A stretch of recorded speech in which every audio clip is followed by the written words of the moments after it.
अस्सलाम वालेकुम। देश गौरव सुभाष चंद्र बोस, जनाब जठार साहब और डायस पर बैठे हुए तमाम डिग्नेटरी, बुजुर्गों, दोस्तों और बच्चों, बहुत ही खुशी की बात है कि अल्लाह ताला ने हमें यहाँ इस पुरमसरत महफिल में एकजा होने की तौफीक अता फरमाई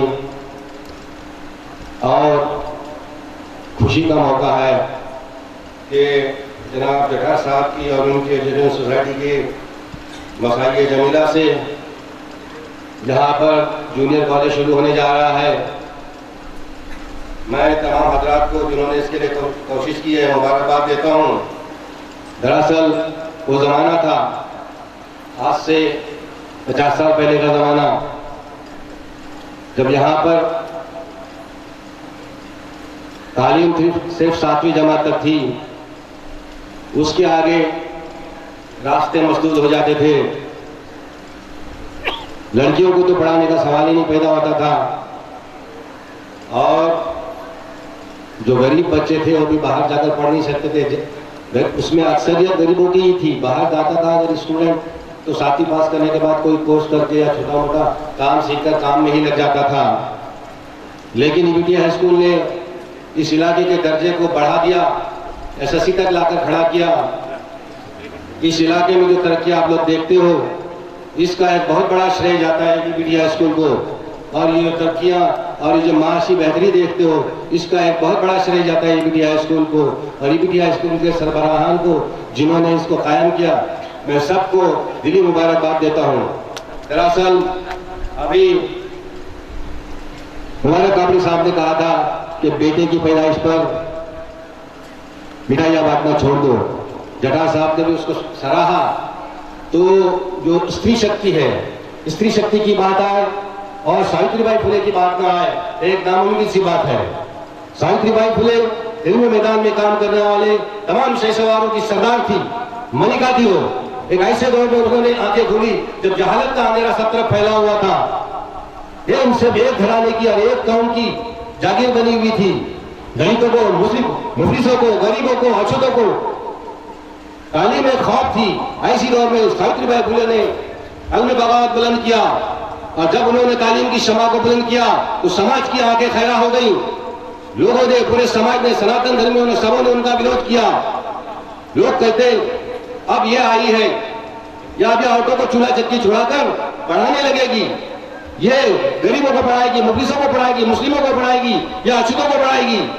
लोग कहते ज्योतिबा ने बहुत छूट दे रखी है सावित्रीबाई फुले को, लेकिन ज्योतिबा जानते थे सावित्रीबाई फुले के तेज को।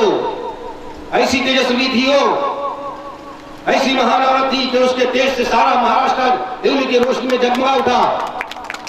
अगर कोई कहता है कि मोहनदास करमचंद गांधी को महात्मा गांधी बनाने में अगर ज्योतिबा, कस्तूरबा गांधी का हाथ था, तो ज्योतिराव गोविंदराव फुले को महात्मा ज्योतिबा फुले बनाने में सावित्रीबाई का सबसे बड़ा योगदान था। जब लोगों की विरोध बहुत ज्यादा बढ़ गया तो गोविंदराव फुले ने ज्योतिबा फुले को अपने घर से निकाल दिया। मजबूर होकर निकालना पड़ा उन्हें। बदन के कपड़े से ज्योतिबा फुले ने घर छोड़ा। मर्द अहम थे, औलाद का जिगर रखते थे, लेकिन विपदा बहुत बड़ी थी। समाज में कोई उन्हें मदद करने के लिए तैयार नहीं था, कोई ठिकाना नहीं था। सावित्रीबाई साथ में थी, परेशानी थी। पूना के सड़कों पर चले जा रहे थे कि पीछे से किसी ने उनके कंधे पे हाथ रखा। मुड़कर देखा तो मारे खुशी के उससे गले लग गए, लिपट गए। सावित्रीबाई फुले बड़े हैरानी के साथ एक दाढ़ी वाले शख्स से ज्योतिबा फुले को गले मिलते देखकर हैरान खड़ी थी। ज्योतिबा ने कहा कि मेरा बचपन का दोस्त है उस्मान शेख।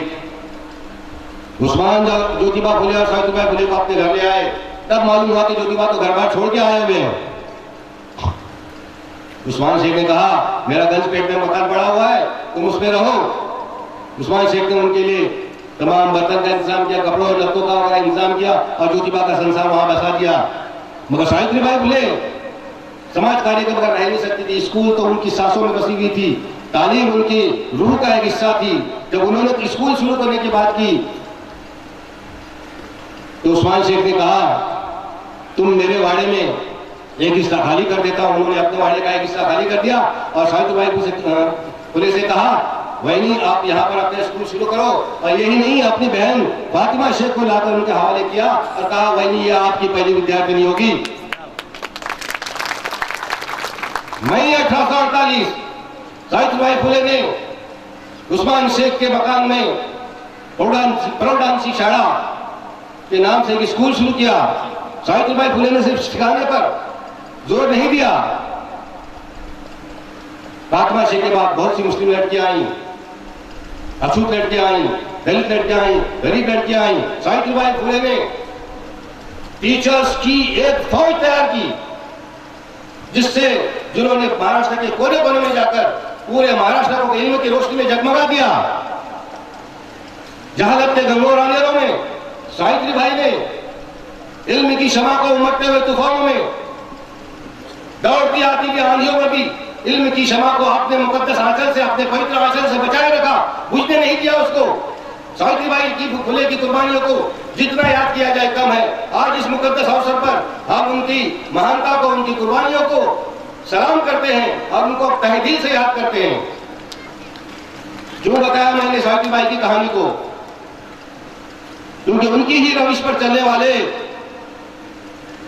उनकी ही तहरीक के मुताबिक चलने वाले चंद लोग थे यहाँ पर। काबड़ी साहब ने कहा था, जब 10 लोग बेदार होते हैं तो क्या होता है? जब 10 लोग बेदार होते हैं तो क्या होता है? उसका एक जिंदा सबूत है ईबीटी स्कूल। 10 नहीं 20 लोग बेदार हुए यहाँ पर। सावित्रीबाई फुले के लक्ष्य कदम पर चलने वाले। वो जमाना था सिर्फ 7वीं तक सब क्लासें थी। उस जमाने में जैसे मुबारक काबड़ी साहब ने कहा था, एक बड़ा सा ख्वाब देखो। मैं उसको सिर्फ बड़ा लेना चाहता था, लेकिन मुबारक काबड़ी साहब की एक बात बहुत पसंद आई मुझे। उस वक्त एक बड़ा सा ख्वाब देखा था कानून के फौजदार ने। कोई पढ़े लिखे नहीं थे, लेकिन इनकी अहमियत को जानते थे। सूट बूट वाले नहीं थे, कास्टी पहनते थे, लेकिन अपने बच्चों को सूट बूट वाला बनाना चाहते थे। उन्होंने तिलोट के तमाम अपने हम ख्याल लोगों को लेकर एक जमात बनाई। तमाम इलाके, पूरा इलाका, काटली हो, साकवा हो, तिलोट हो, सब लोग फौजदार के एक परचम तले, उनकी क़यादत तले जमा हो गए और एक ऐसे मिशन को कामयाब करके दिखाया जो नामुमकिन समझा जाता था। और बहुत बड़ा जिक्र रखते थे, मुसीबतों से घबराने वाले नहीं थे, समंदरों से मोती निकाल लाने का आज़म रखते थे। वो जानते थे कि साहिल पर है तो कुछ नहीं मिलने वाला है, दरिया में मोती है मौजे बेबाक, साहिल की सौगात खारों को सौगात। ऐसा जुनून भी देखा है मैंने जिसने सिए है तकदीर के जा। मैंने देखा है ऐसा जुनून। मैं इस स्कूल का पहली बैच का स्टूडेंट हूँ। मैंने देखा है ऐसा जुनून। मैंने देखा है धूप में, छांव में, गर्मी में, सर्दी में, बारिश में बगैर थके खड़े रहने वाले कौम के फौजदार को। मैंने देखा है बिस्तरे मर्द पर जानपुरी की हालत में अपनी स्कूल को याद करने वाले महमूद ठाकुर को। मैंने देखा है अपने खून पसीने की, गाड़े पसीने की कमाई को उस मुफलिसी के दौर में कौम के लिए, स्कूल के लिए डोनेट करने वाले अब्दुल गफूर ठाकुर को। और मैंने देखा है स्कूल के लिए अपने नए घर की चाबी फौजदार के हवाले करने वाले अब्दुल अजीज ठाकुर को। आप यहाँ मौजूद हैं जब स्कूल की बात हुई, सब परमिशन वगैरह मिल गए, शुरू करने की बात आई तो लोगों से फौजदार ने कहा कि भाई सब तो हो गया, बिल्डिंग किधर है? अजीज ठाकुर साहब ने अपनी घर की चाबी, जो घर नया बनाया था उन्होंने, फौजदार साहब के हवाले कर दी, कहा स्कूल शुरू करो। तो ऐसे लोग और इनकी कुर्बानियां, कहां तक कुर्बानियां इनकी याद की जाए। कैसे लोग थे, कैसी जिंदगी जी उन्होंने, इस तरह से शुरू जीरो से किया और किस तरह से लोगों को इतनी मुसीबतों के बावजूद कामयाबी की तरफ लेके गए। ऐसे लोग थे, इतना ऐसे मुहिबान वतन थे कि अगर उनकी अपनी थाली में एक रोटी कम हो जाती थी तो उनको परवाह नहीं थी, लेकिन ईबीटी स्कूल के फंड में अगर कमी हो जाती थी बेचैन हो जाते थे। किसी ईद में अगर उनके बच्चों के कपड़े नहीं बनते थे तो परवाह नहीं करते थे, लेकिन ईबीटी स्कूल के बच्चों की अगर किताबें नहीं पहुंचती तो वो बेचैन हो जाते थे, परेशान हो जाते थे। ऐसा लगता था कि उनका अपना घर ही नहीं है, ईबीटी स्कूल ही उनका घर है और ईबीटी स्कूल के बच्चे उनके अपने बच्चे हैं। तो इनके लिए हम जितना अपने बाबा अजदाद का फख्र करें कम है। अहमद फराज का एक शेर मैं इन लोगों की नजर करता हूँ। अहमद फराज ने कहा था रोशनी के शहदाई हम भी हैं, वो भी थे। रोशनी के शहदाई हम भी हैं, वो भी थे। फर्क सिर्फ इतना है कि रात की तारीकियों में हम दिए जलाते हैं, उन्होंने दिल जलाए थे। तो अपने दिल जलाकर रोशन किया इस गहवारे को, और आज हम उनको याद न करें, ये हमारी बदबख्ती होगी। हम जानते हैं कि उनका एहसान है, हम पर है, यहाँ दिल पर है, हम उसको महसूस करते हैं। तहरीक को मैं अपनी रगों में महसूस करता हूँ। वो आए, अल्लाह ताला का कौल है, इन्नल्लाह ला युग़य्यिरु मा बिक़ौमिन हत्ता युग़य्यिरु मा बिअन्फुसिहिम। अल्लाह ताला उस कौम की हालत नहीं बदलता जिस कौम को अपनी हालत बदलने का फिक्र नहीं होती। क्या है इसका मतलब?